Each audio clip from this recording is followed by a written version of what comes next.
whole 120 minutes as our host. He'll be talking, of course, about the past, the present, and the future of The Cure, and then there'll be lots of their videos. Here comes Robert Smith, 120 minutes.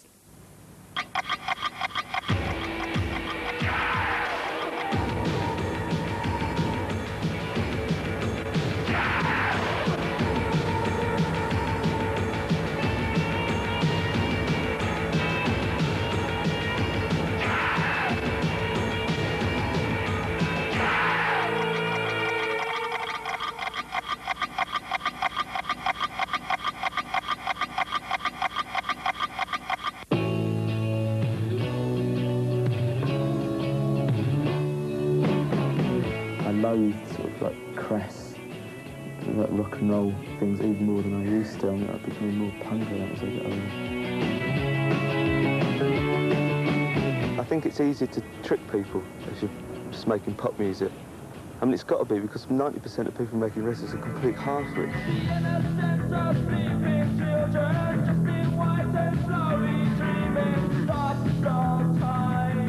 We've never really been involved, you know, it's not really through being wantonly difficult or anything, we just haven't been accepted.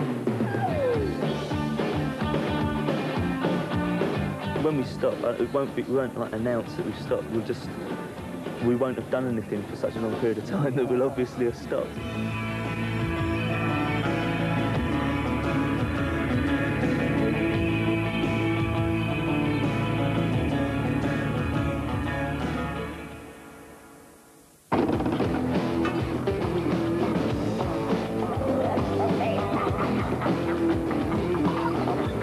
Hello, this is Robert from The Cure, and this is one of my front rooms. I'm here to present a 2-hour MTV special called, I think, Mixed Up or something like that. We're going to be seeing lots of Cure stuff through the years, how we've changed. But to start off with something very, very recent, this is called Never Enough.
See, I don't feel like we've been around for 10 years in one sense, because I still don't know what we're going to do when we go on stage, sort of thing, if we're going to do new songs or... So it's... I don't know, I mean, the attitude within the group is exactly the same as it was when we first started, so in that sense, I don't feel old. I mean, I feel physically considerably older than when I started. But I don't know, that we're from, like, every year there's like a few groups come along and make some records, and I buy them and I listen to them, I think that's good. And there's like 90% of what I hear or what's released, I think is dross, and it's the same year after year. I don't really think that has anything to do with my attitude towards what The Cure does. It's, I mean, I still have the same kind of dissatisfaction with what's going on as I had when we started. 10:15 on a Saturday night, and the tap drips under the strip light, and I'm sitting in the kitchen sink, and the tap drips, drip, drip, drip, drip, drip, drip, drip, drip, drip, drip, drip, drip, drip, drip, drip, drip, drip, drip, drip.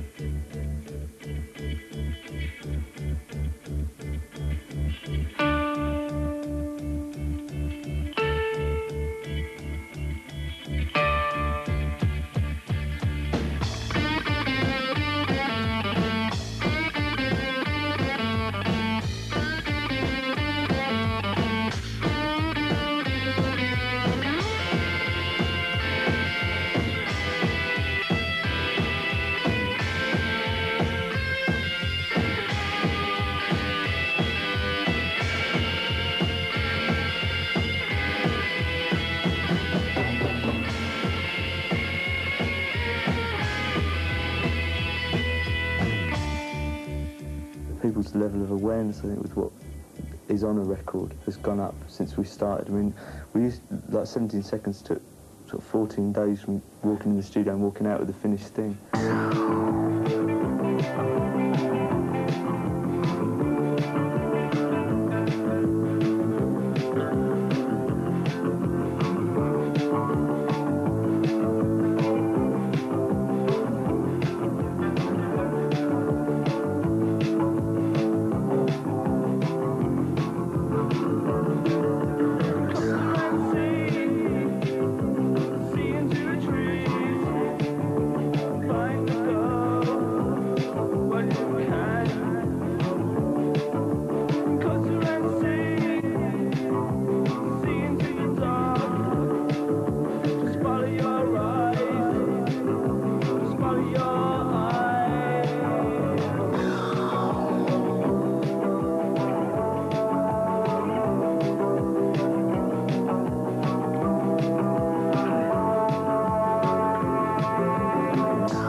After we'd done the Three Imaginary Boys album, which is like incredibly lightweight, and I hated it as soon as we'd done it, that 17 Seconds Faith in Pornography, to pull off like a project like that, which like spanned almost 3 years, and we were pretty morose anyway, but we were quite funny. But I realised that to pull it off, we couldn't allow ourselves to be seen as doing it in a half-hearted way, and so we like threw ourselves into the whole, I don't know, almost like a lifestyle.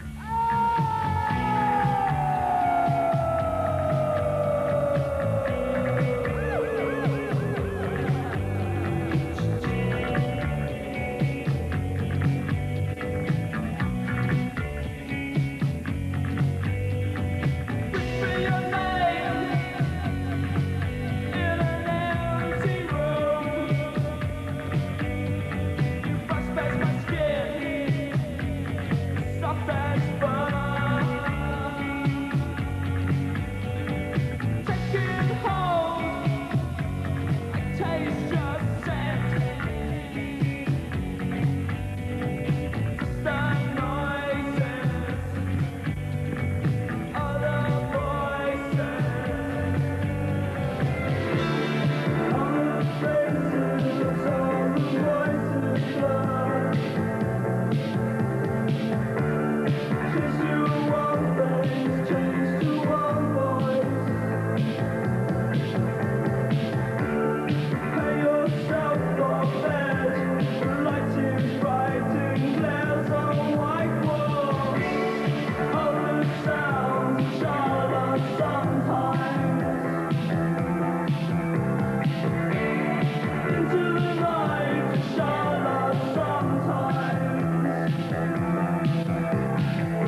That's loads of stuff from the early part of The Cure. Very scary watching some of that. I think the first film that we made was for 10-15, that sort of stuff around 1978. Me, Lawrence and Michael. Michael left to be replaced by Simon and Matthew. We went on to do A Forest. It's strange seeing that again as well, with Mr. Robot Face sitting in front. Then we sort of we moved out of pop for a few years. Started getting very, very miserable. Not sure, I don't know really why we did any of that. I think probably just because we were. I think everyone gets pretty miserable around that period of their lives, around their early 20s. Which culminated in probably one of the most depressing records ever made, which was the Pornography album, which was a good experience in a very bizarre kind of way. It was really, really horrible. Not something that I'd like to repeat. And after that, everything started to fall apart, really. But it's strange. The weirdest thing about watching these older clips is my face changes shape, my eyes change shape. I don't think it's something that I'd eaten or not, but they'd have definitely changed shape.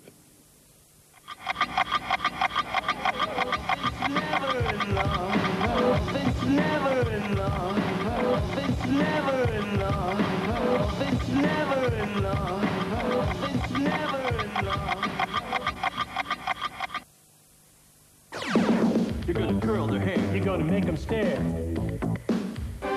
Nobody can compare. No one would even dare. You're coming round the bend. You got a message to send. You're gonna curl your hair. You're gonna make them stare.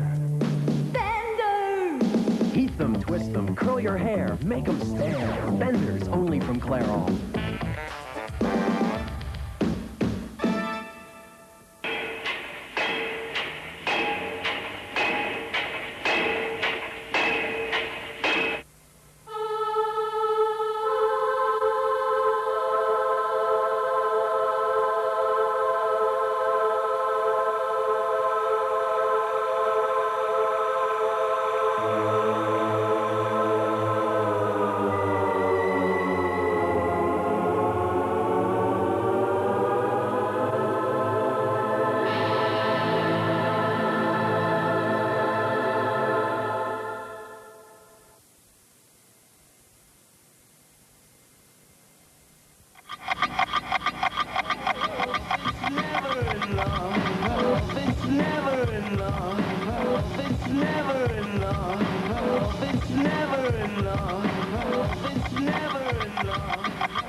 It's like a manufactured hysteria anyway.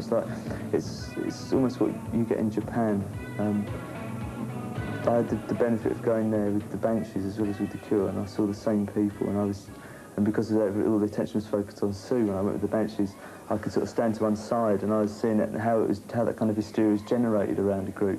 So when I was actually at the eye of the storm, I found it a lot easier to detach myself and understand that it wasn't actually going. It was nothing to do with me. I mean, or even the group, as I know, it was to do with, like, you know, it's mostly like icons and image.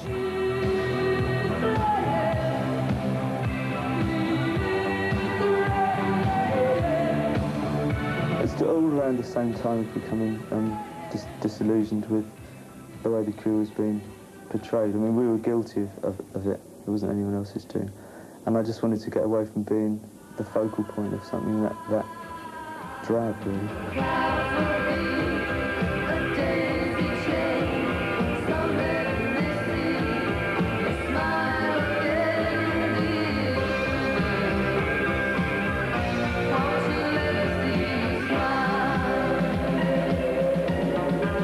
I was playing guitar with Susie and the Banshees for a while in 1982 and 1983, and I got really friendly with Steve Severin out the Banshees, and we decided to do an album together called Blue Sunshine. We were called The Glove after the Blue Meanie Glove in Yellow Submarine, because we used to sit and watch that a lot. I don't know why. and Sue and Budgie went off and did the Creatures project for the first time at the same time. And it's that, it never did very well at the time. We'd released 2 singles. We got a girl in called Landray to sing, and I sang a couple of songs and a couple were instrumentals. And it was just, we just used to go into the studio very late at night and just sit there and play. It was quite funny, really.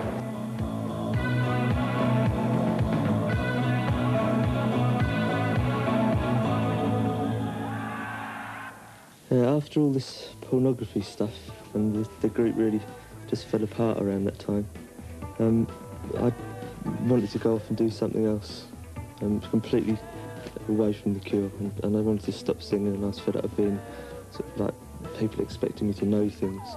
So I looked around, and my old friend Susan the Banshees were looking for a guitarist, so Providence sort of smiled on me, and I stepped in. And I stuck with them for about a year and playing guitar, and I was still writing songs at the same time, until eventually I thought it would be a good thing for the Cure to start up again, but this time being a pop group again, because we'd had a long enough layoff, people had forgotten what we were supposed to do. And this was around the time that we met Tim Pope for the first time, and this is really when the video side of the Cure started to work, because I think up until then our videos, as you've seen, were pretty drab. I think they're a nice historical record, but they're not much more than that. But once we met Tim, I think he started to drag the visual side of the group, the funny side of the group out. And probably the best one, I think, from that time was, and certainly one of his favourites, I know, was The Walk, which we're going to see next.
because I've actually been working with Robert for about 8 years, which I think must be a record, actually. It must be the longest monogamous relationship, and then that's true, between a video director or a filmmaker and a group, because I think videos only really began in about 79, right? And then I started working with Robert in 81, which is about 8 years ago, which is ridiculous, really. So anyway, that's interesting. But so in other words, very much the way we talk in answering your question is like, he goes blah, blah, blah, I go blah, blah, and that's it. So that tends to be our sort of conversation.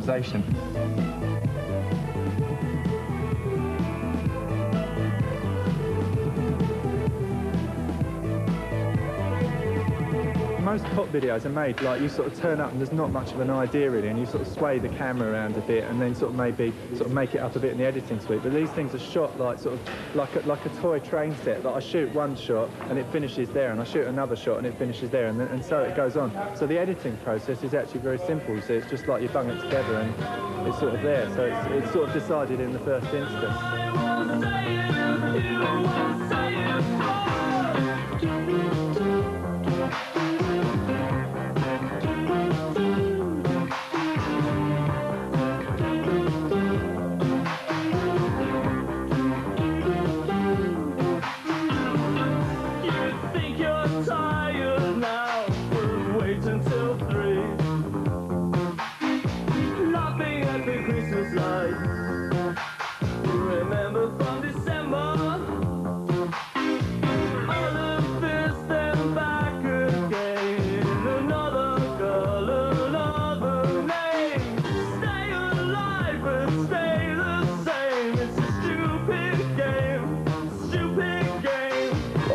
Go to him, I let him hear the song, and I go to him a few days later with my ideas of how I think it should look, either like with definite sort of ideas or with a general sort of feeling, a general mood. I give him like a list of films that I think have the right mood, and maybe some characters from other films that I think we want to capture.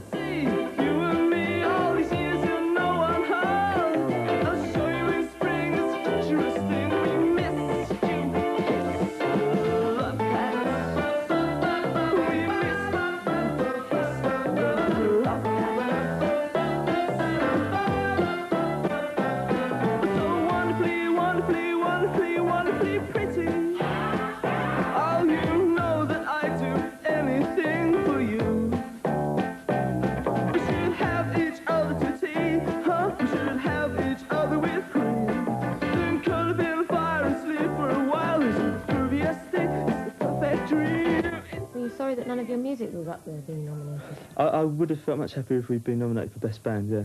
I genuinely feel that we are... Well, no, I shouldn't say.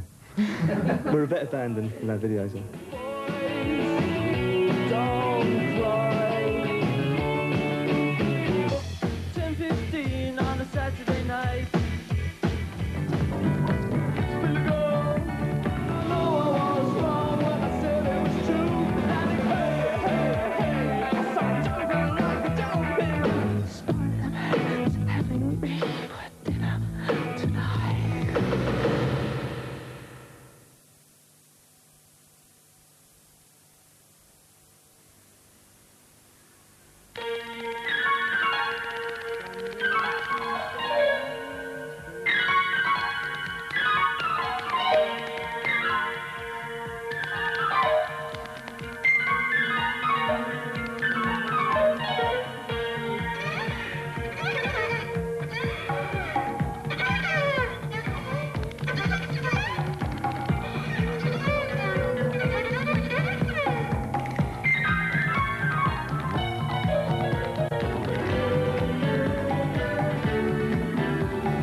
discovering Blusher for the first time in that one. I'm glad that you're keeping me company here through this experience, this journey, the history of The Cure. I think this programme's called Mixed Up, and it's all about The Cure from beginning to, I suppose, nearer the end than when we started. Join me again after the break. Please keep me company.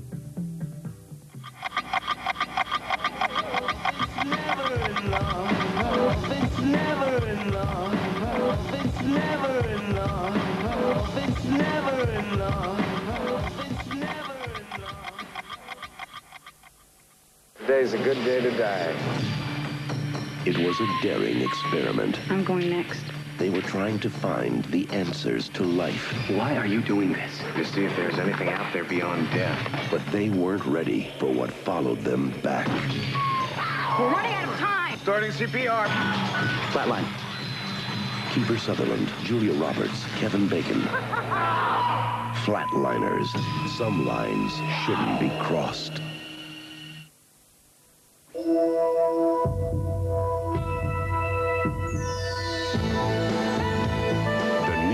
Shave. Improved shaving performance. Laser engraved heads. Longer slots. Lift and cut. For the best Philly shave ever. Convenient 30-minute recharge and personal minutes left indicator. The new Philly Shave. The pursuit of excellence. Fräulein Wild, müssen Sie denn immer aus der Reihe tanzen? Mutti, der denkt, du wärst ich. Quatsch. Schon bei dem Body und der Haut? Vererbt sich das? Ja, erben und was tun. Oil of Olas? Ich? Das gibt der Haut die Fluids zurück, die sie verliert, schon in deinem Alter. Sie trinkt. Sie braucht's. Diese Fluids gleichen denen deiner Haut, das siehst du. Alles weg. Klasse. Jetzt tanzen wir echt aus der Reihe. Ja. Beauty Fluid und Extra Sensitive. Oil of Olas, so wie die junge Haut. This Friday, open up the European. It's the paper that tells you what you need to know about Europe. Its 3 separate color sections offer you indispensable information on jobs, business opportunities, investments, sport, plus the best insight into European news, fashion, holidays, lifestyle. 646,000 Europeans already read the European, Europe's only national newspaper. Open the European and open up Europe. Buy it every Friday.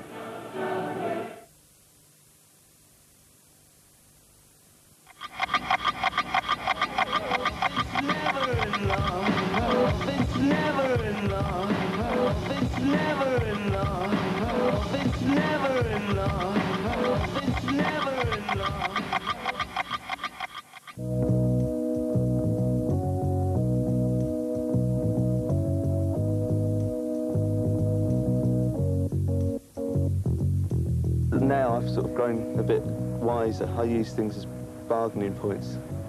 No, I've just grown sly. So I say, no, we're definitely not doing another video, and then 2 weeks' time when I've got what I want, I say, yeah, of course we'll make another video. No, I mean, the whole thing, we don't do anything we want. It's more like in a, without sounding stupid, it's like in an ideological sense. It's the way that we do things rather than what we do, because, I mean, otherwise it gets petted. I mean, making a video is like 24 hours and that's it. I mean, there's no big deal about it. But embarking on a world tour is quite a different thing. So, you know, it's like there's a scale, but I suppose a video would be more important than a tour to some people.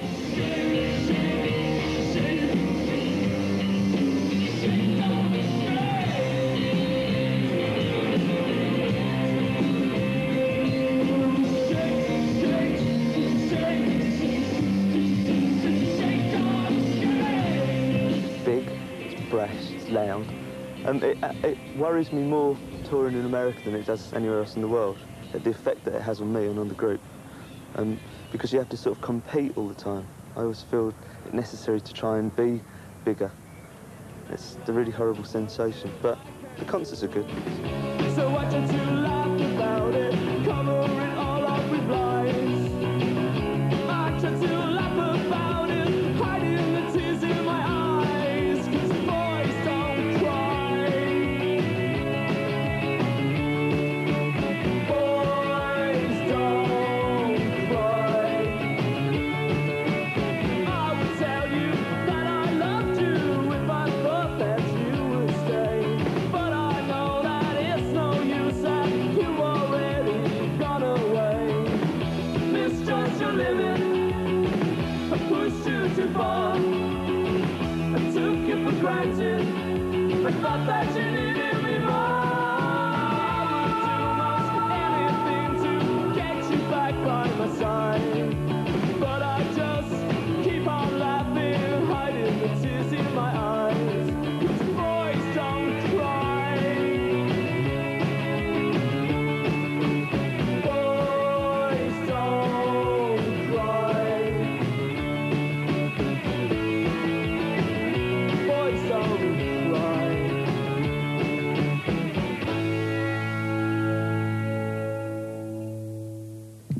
life. We hit about 1985, 1986 now, and we'd been going back to America since our very first visit there in 1980 on a pretty regular basis, but it was around this time, around the Head in the Door album, that I suppose people started to take notice of us.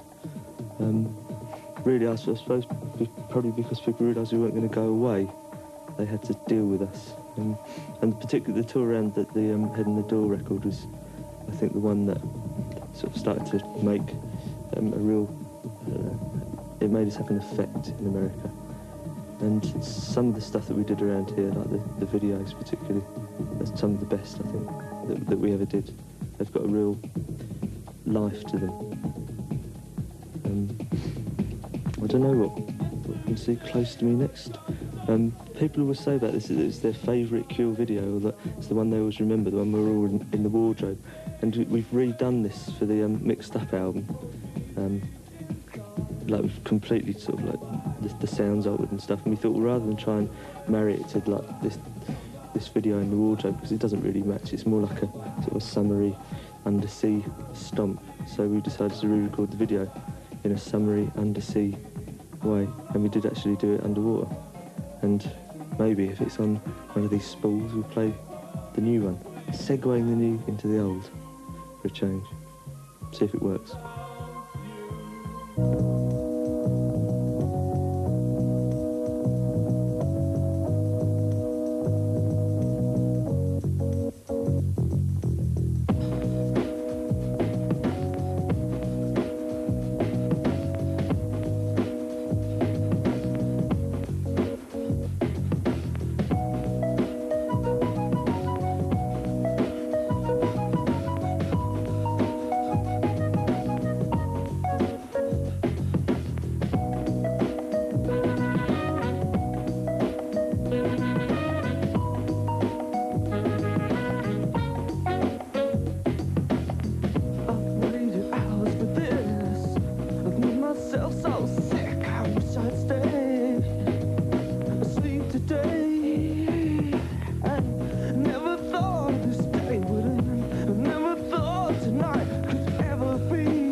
Away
You're watching me, Robert, watching us, The Cure. Join me again after this next break, and we'll move into the very succulent Kiss Me period.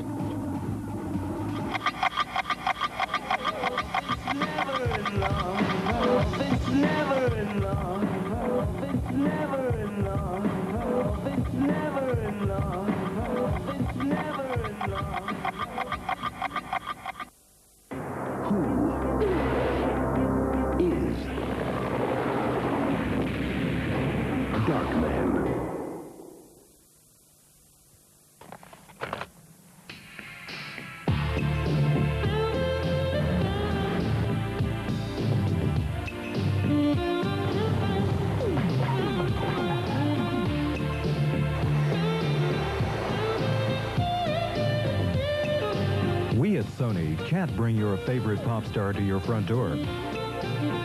But with our metal tape, we can give you the highest quality and the best sound there is.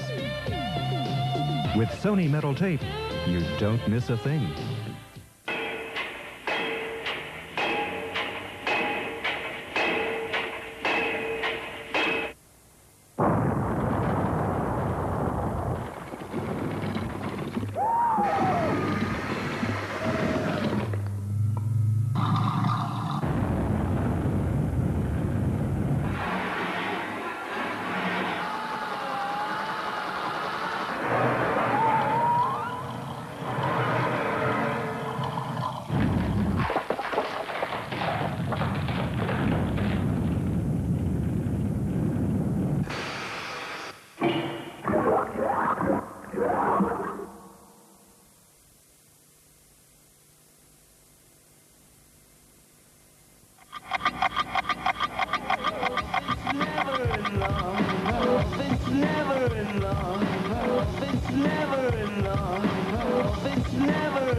We move into the Kiss Me period of The Cure, which was probably the most surreal bit, I think, of the 13 years.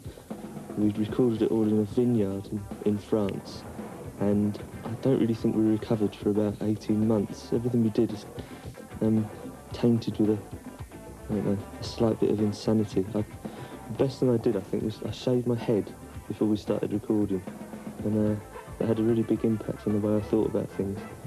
And some of the videos from this are my favourites. I mean, the one for Hot Hot Hot is really good, and Catch was like quite a nice video, but Just Like Heaven, I think, the way it looks and it's sort of the way it makes us all look good, I suppose it'll always stay one of my favourite videos. But it was brilliant fun doing all the Kiss Me stuff. It was one of the best bits of one long best bit.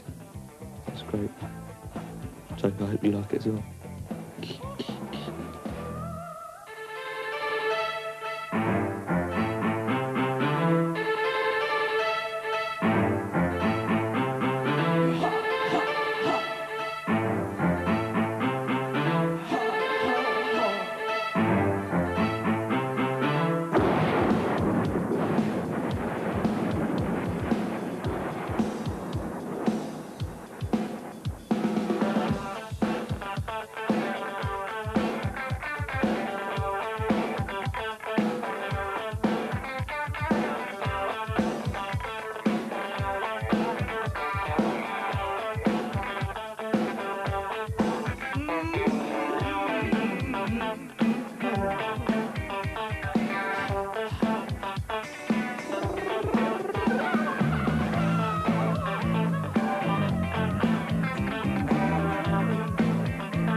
you. Robert asked me to do it, and he sort of thought, should he, I mean, as he said in his words, he thought, should he get a real film director or should he get me, right? So, and then he thought he'd go get me right or wrong. And I mean, the interesting thing about The Cure live, it struck me, was I went to see them and I thought, blimey, because I'd only ever done videos with them, and they didn't do anything live, they just sort of stand there like this looking dreary, and I thought, Christ, how the hell can I make a film about that? And then I realised there's a lot, because I know them quite well, there's a lot of like little looks going around and stuff like that, and I thought that was probably what was interesting. And I sort of thought, Christ, you know, you can't make a film of someone live really and make someone like them. That's what I think, if people don't like them. So, I mean, I think if you're a Cure film, a Cure fan, that film is brilliant and it's the best film ever made. If you're not a Cure fan, then it's the worst film ever made.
Ooh. The night the Cure discovered sequence dancing. That was a good night in Dublin, I remember, doing the Why Can't I Be You video.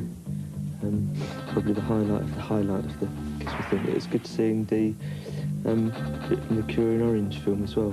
Another time I shaved my head and thought very differently. It's a shame we haven't done another live film, really. We ought to have done one last year, but maybe we'll do one next year.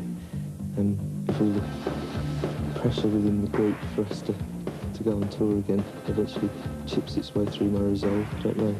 Like, we played a lot of concerts this summer, big festivals and stuff, and went to places in Europe that we haven't been to before. But touring's still, I don't know, still a touchy subject with me, really. But I'm probably not as set against it as I was. Too many people seem to have too long a face, and I say we're never going to tour again, so who knows.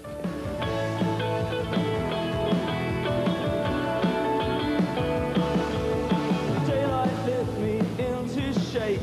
I must have been asleep for days. Moving lips to breathe, and now I open up my eyes.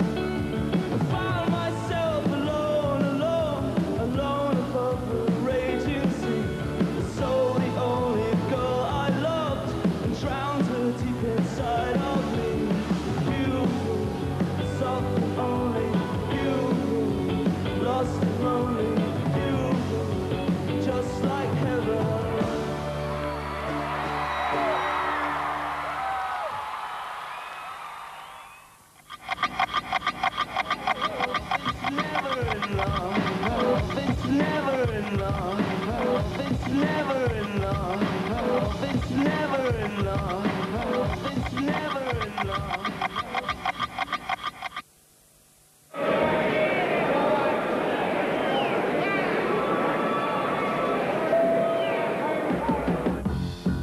Some people call me the space cowboy.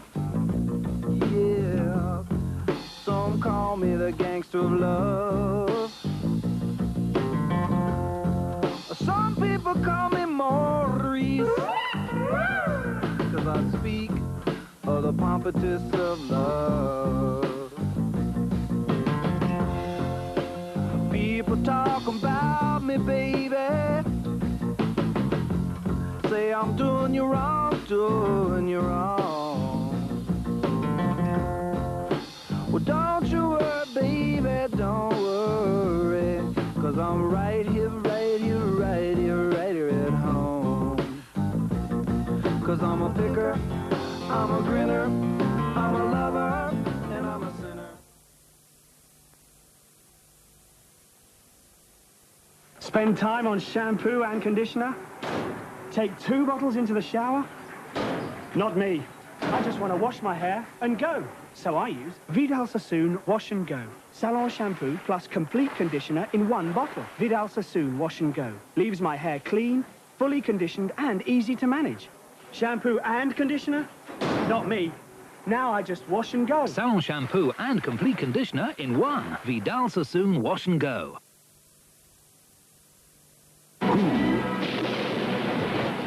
Is Darkman. I gotta tell you something about me. He's a cockroach. You think you kill him? And he pops up someplace else. In the darkest hour, there's a light that shines on every human being. But one. Darkman.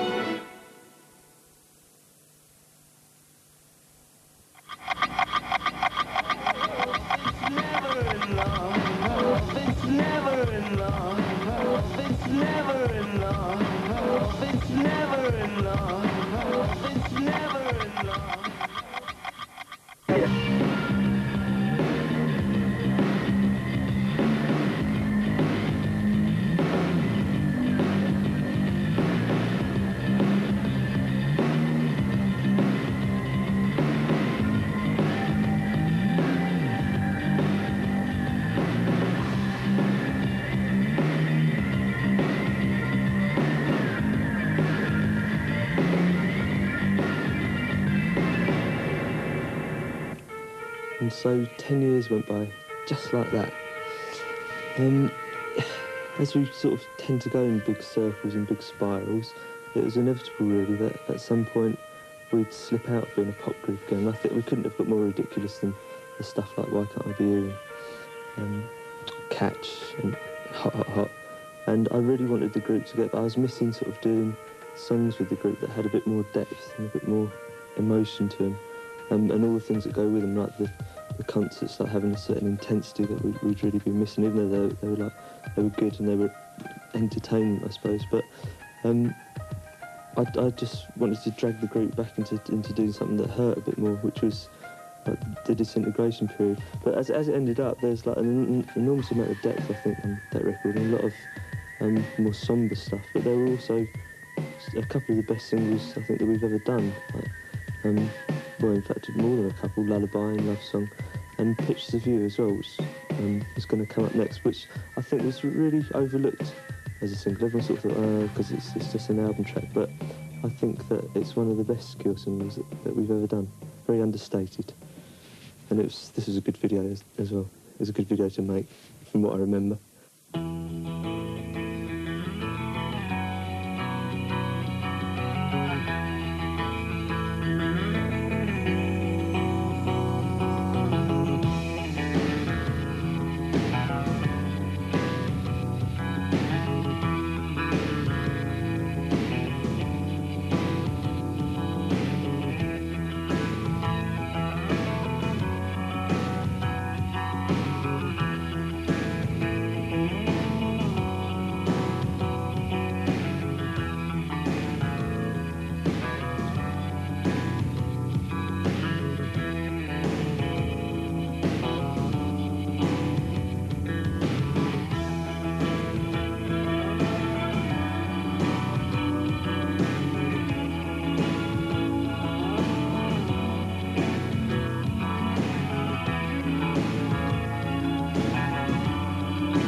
scream at the make-believe, screamed at the sky, and you finally found all your courage to let it all go.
So long for the words to be true, but always just breaking apart my pictures of you.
But remember uncomfortableness. Yes, Chris? Yes. And playback. I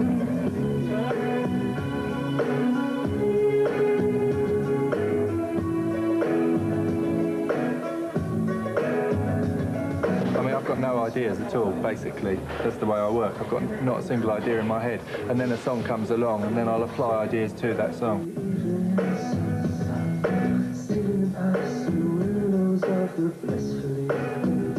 And the way I think of it is I'm not a babysitter, so I certainly don't get into that mentality of pandering to people's egos. But with someone like Robert, it's great, and all the rest of the Cure, because they'll do anything, sort of thing. They're not proud at all, so they'll do anything. So there's no problems at all, really. But I certainly wouldn't ever get into babysitting people, because I'd be a very expensive babysitter, wouldn't I? You know?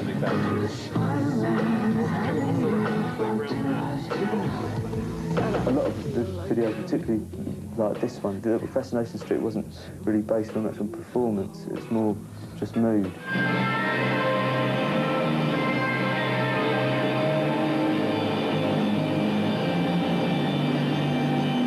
This one is like, it's focused really down hard on what I'm doing, so he's much more worried about what I'm doing on camera.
Lullaby. That was her award-winning video, but the others in the group didn't like that. They were very dubious about wearing those costumes. And the others in the group, God bless them. People always think there's been a lot of people in The Cure, and there's been a lot of line-up changes, but there hasn't really. There's like, I think 11, I think there's been 11 Cures in total, 11 people that have been in The Cure, and 5 of us are still in it. So it only means there's 6 people have been in and out in a period of 13 years, which, considering what they go through and who they have to work with and what they have to do, I think it's pretty good, really. And I'm sure every one of them, if you asked, would say it was good fun. I talk to all of them still. There's never any acrimony after someone's left the group. I don't know, the prerequisite of being in the group and staying in it really is just that you get on with everyone else and you sort of like what we're doing. There's never been any sense of you're in the group, so you're in the group. You have to sort of want to be, and you have to enjoy it and contribute something as well. And generally people that have been in the group know when they're no longer fitting in, and it always seems to be usually seems to be a very easy kind of falling away. I don't know, maybe it'll be me next. Anyway, this is Robert from The Cure, reminiscing, waffling on in a secret room in MTV, surrounded by pictures of us falling apart. And we're going to another break now and come back for getting near the end now, creeping its way towards the 90s. See you in a second.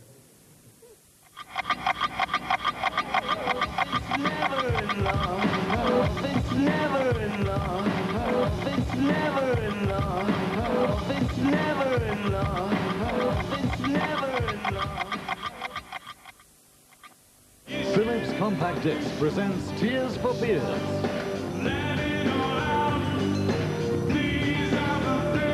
Filmed live in the USA and are now on home video.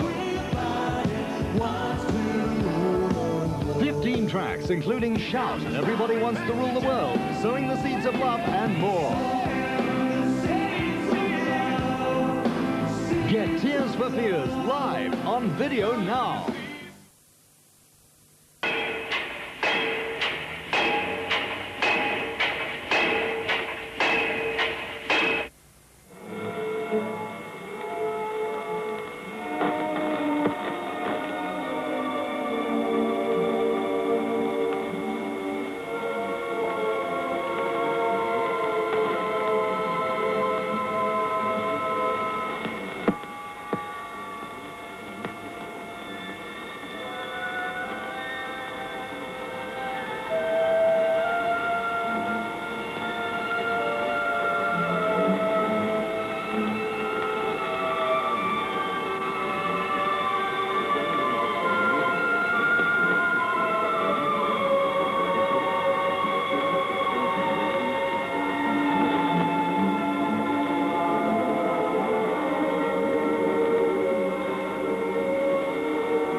Hi, Steve Blaine here with MTV News.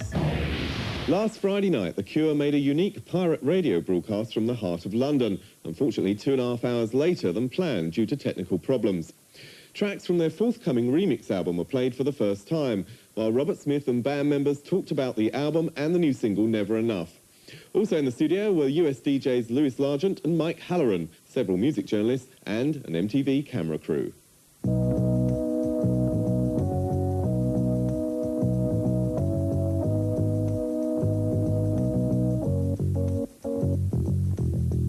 MTV's here too. What are you guys doing here? 1, 2. Check, check, check. Hello, hello, hello. Check 1 2. Check 1 2. Check 1 2. Sounds better. Sounds better. Sounds real good. Ladies and gentlemen, it looks like we finally are on the air. This has become sort of uncomfortable for me personally and it sounds really stupid because people think you're only in a group to get famous and stuff, but some people aren't, and again, it's by default. I mean, a lot of people know us, and I really like everyone listening to us and knowing about us, but on a personal level, I find it really difficult. I mean, this is a bit weird for me still, even after this amount of time. I just don't feel comfortable, and I never will, and I've sort of like past 30 now, so I have to make a change, I think. Yeah, it's a shame we're going on daylight, though. It changes so it becomes much more laid back when we play in daylight, so I'm much more aware of how hideous we look, so we tend to keep our heads down more when we play in daylight. We're just trying to find ways of getting, of letting people know that we're doing something in a rather out of the norm kind of way, and it was suggested that we attempt to hijack an airwave for a night, so we thought it was a good idea. It's just an excuse for us to sit around, drink and play our favourite records, really.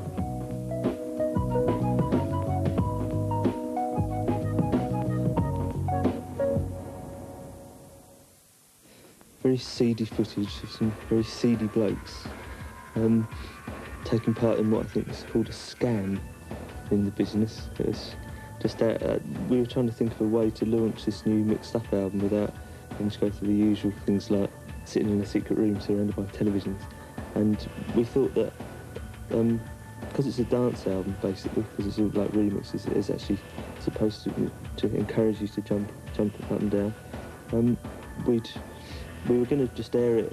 We were going to give it to a few pirate stations, and then we thought, well, why not just set up our own? So we got hold of a transmitter, and one weekend, a few weeks ago, we set up Cure FM in the centre of London and broadcast. And it was good fun. We did it again a couple of weeks later, which is technically a far greater success. We had a phone line then, people phoned in and criticised or said they liked it. And I think it was a really good thing to do. It caused an awful lot of interest, and no one had done it before. So we always like to do things that haven't had any precedent. And I don't know, we're hopefully going to do another one around Christmas, and probably along the lines of this, except without all the visuals. But what else can I say? America, I'm supposed to talk about. I keep getting this back keeps flying around, squeaking to me to talk about America, but I don't understand. Because if you're watching this in America, then obviously I'm speaking to you as well. Anyway, we're going to go to another video. I know I'm supposed to ignore you. We're going to another video now, and this is like the Jamboree bag one, so I don't know which one's going to come out. It's on a random play one, so wait and see.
Just rolling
The Cure and how we're perceived by people.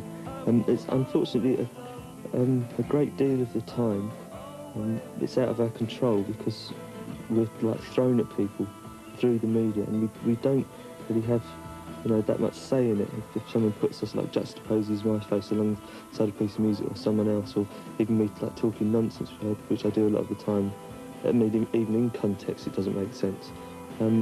It's difficult to marry that against what we're really like as a group of people. And I think that the only way to maintain a balance is to keep as much control in other areas of what the group does, which we obviously with the record side of it, the merchandise and the artwork, all that. But I think playing live has really helped to keep the group sort of away from being pigeonholed, because we're able to put on concerts which range from the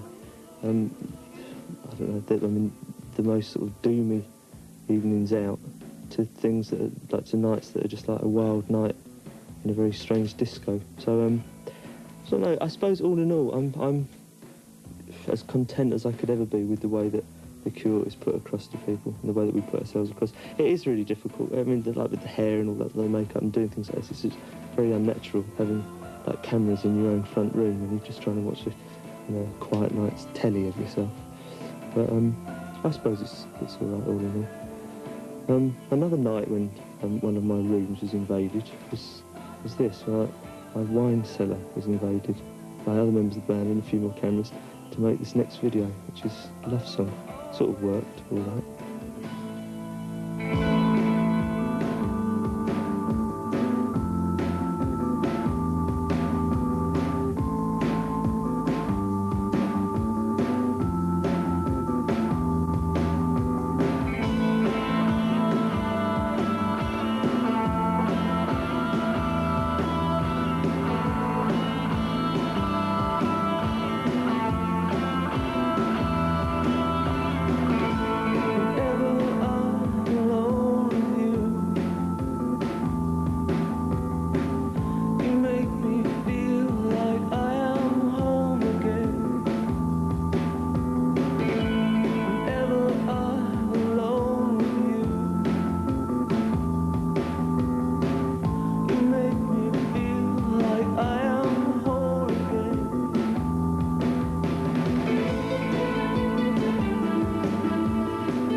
Today we'll talk more about proper tennis procedures. Let's begin.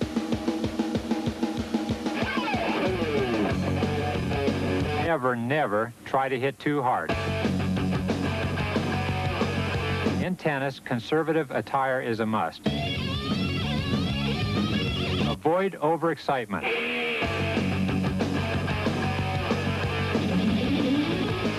Maybe we should go through this one more time. I'll do anything. I'll do penance. Give me penance, but make that guy go away. No way. If you are a skeptic, then this movie will make you a believer. Hey, Molly, I know about the green underwear that you wrote your name on. Would you stop rambling? He's got an attitude now. A movie David Anson of Newsweek calls a comedy, romance, and supernatural thriller rolled into one. Thank you so much. Ghost. Are you a believer?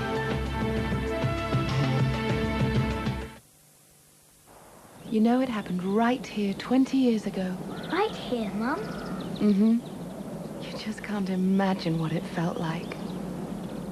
I'd like to buy the world a home and furnish it with love. Grow apple trees and honey bees and snow white turtle doves.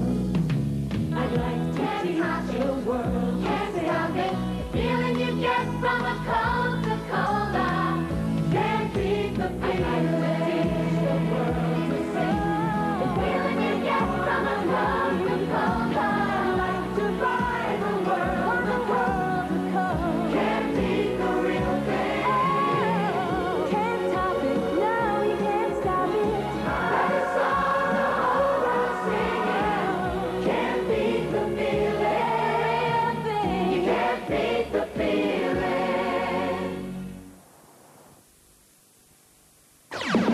You're gonna curl their hair. You're gonna make them stare. Nobody can compare. No one would even dare. You're coming round the bend. You got a message to send. You're gonna curl your hair. You're gonna make them stare.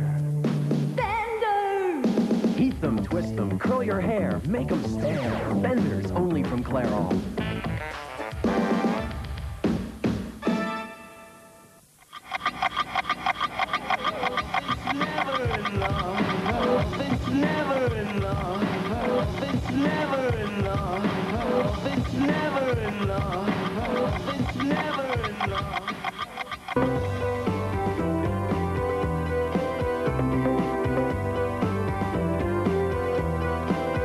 It's not really a new album, it's something it's just been there. But since when we were doing Disintegration remixes, the 12 inches, we realised that a lot of the 12 inches prior to that had been released as limited editions, and people were saying, well, where can we get hold of the extended version of that?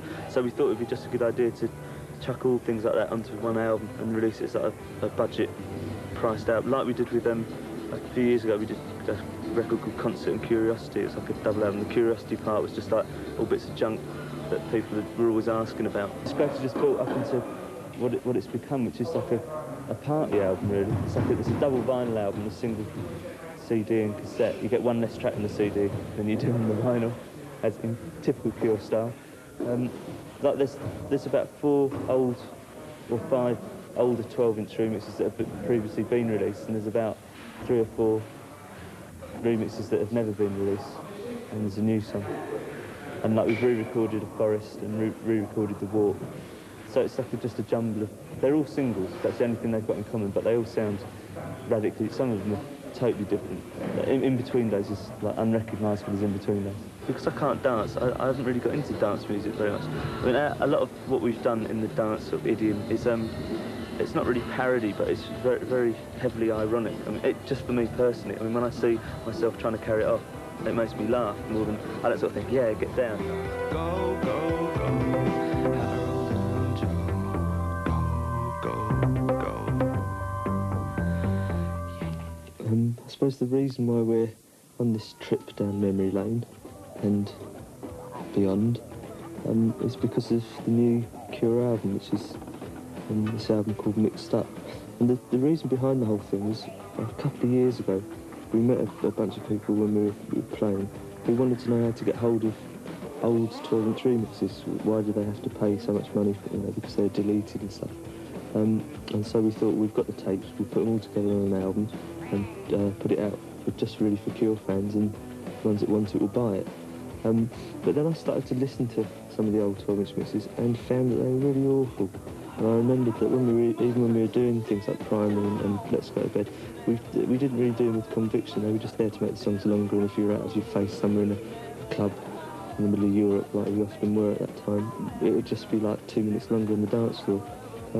So I also realised that it wouldn't satisfy the people that wanted the old versions, because people who collect things like that usually want them in the cover with the right label on the front and stuff, and it's not really to do with the music. So I thought we could do a lot more with the basic idea of having some of our old stuff on as 12 inches. And so we dug out our favourite old singles and made a list of current remix engineers whose work we admired, like Paul Oakenfold and William Orbit, and just let them choose what single they wanted to do, if any, and we just let them get on with it. And once they started coming back, it was brilliant. I mean, it just completely expanded the whole idea of Mixed Up into something that went beyond just old 12-inch remixes.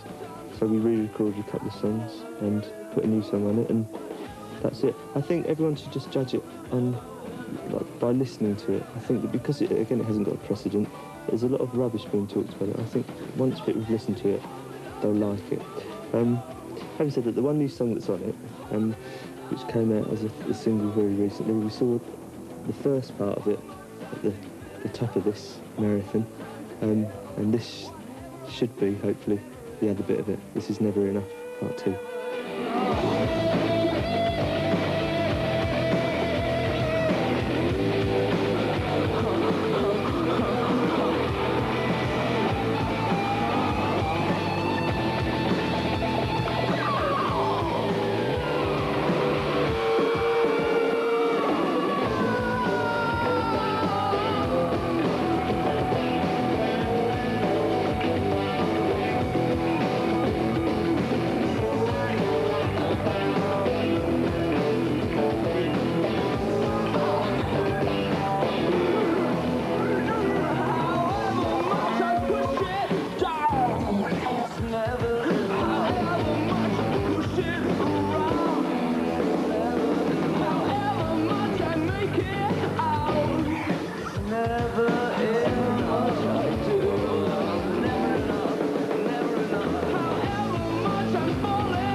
And that's it.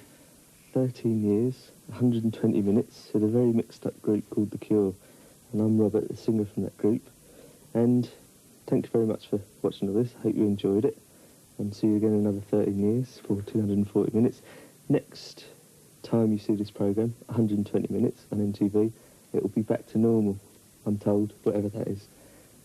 See you again.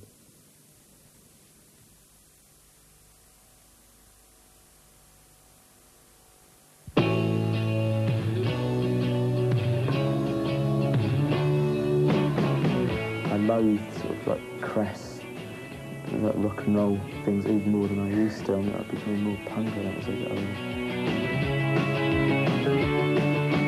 I think it's easier to trick people if you're just making pop music. I mean, it's got to be, because 90% of people making records are complete half-wits.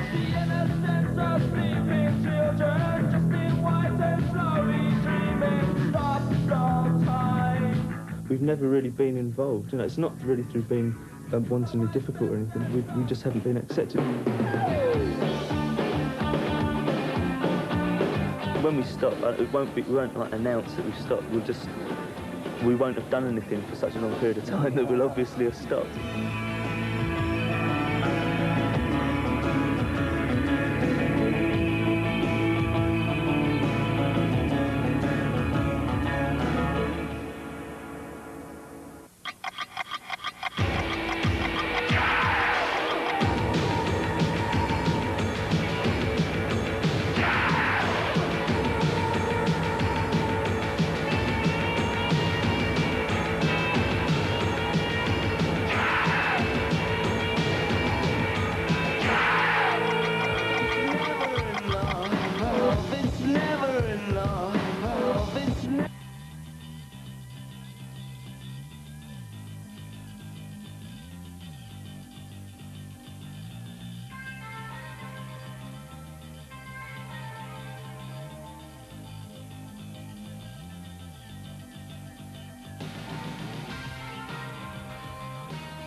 Real romance. I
That's like heaven.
her for quite a while.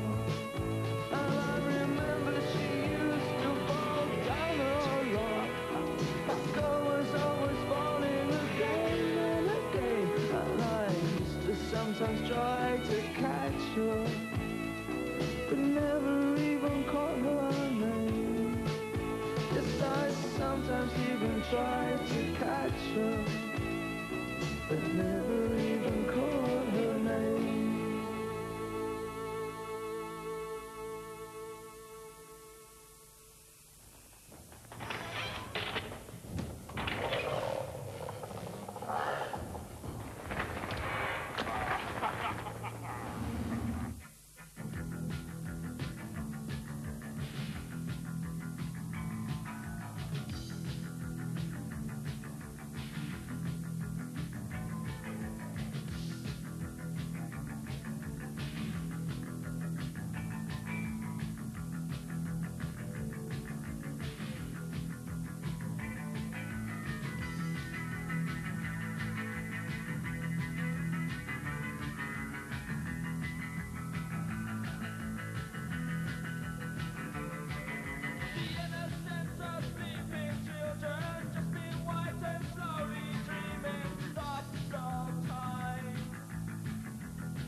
myself so sick, I wish I'd stay asleep today. I never thought this day would end. I never thought tonight could ever be this close to me.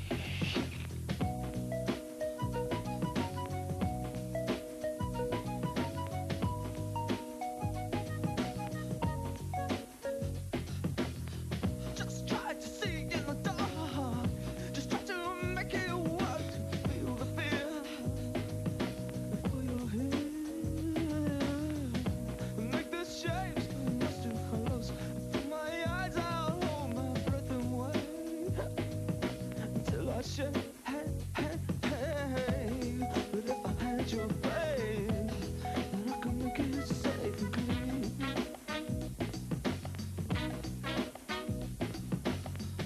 Oh, if only I was sure that my head on the door was a dream.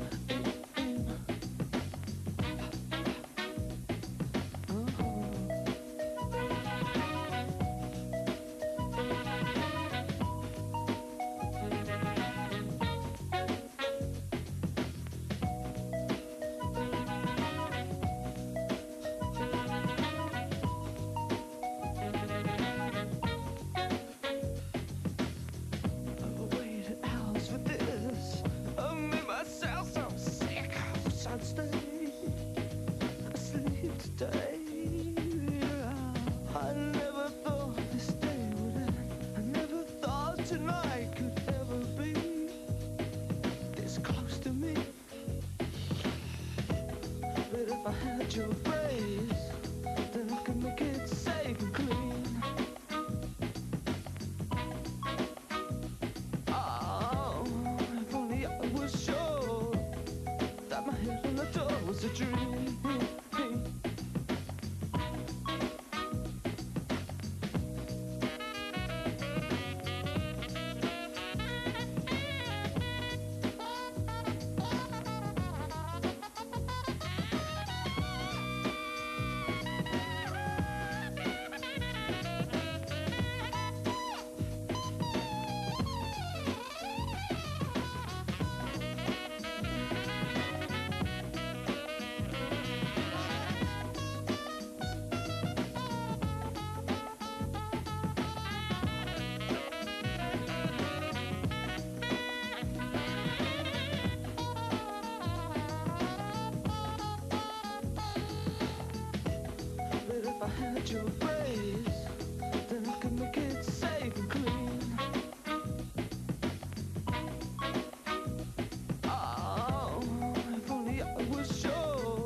The big...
Cure Weekend here on the station.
It is Cure Weekend here on the station, but there are some Cure-free zones for you. Still continuing because it is the weekend. MTV's Brown European Top 20 will be happening today at 7 o'clock Central European Time. And as far as I know, there are no Cure songs in the MTV's Brown European Top 20 this week. Of course, there is most other weeks. So I'll say goodbye now for myself today. Anyway, I'll be back again tomorrow afternoon to continue what is a Cure Weekend. Rockumentaries and unplugs, a special 120 minutes tomorrow as well. So I'll see you soon. Have a great day. Bye-bye.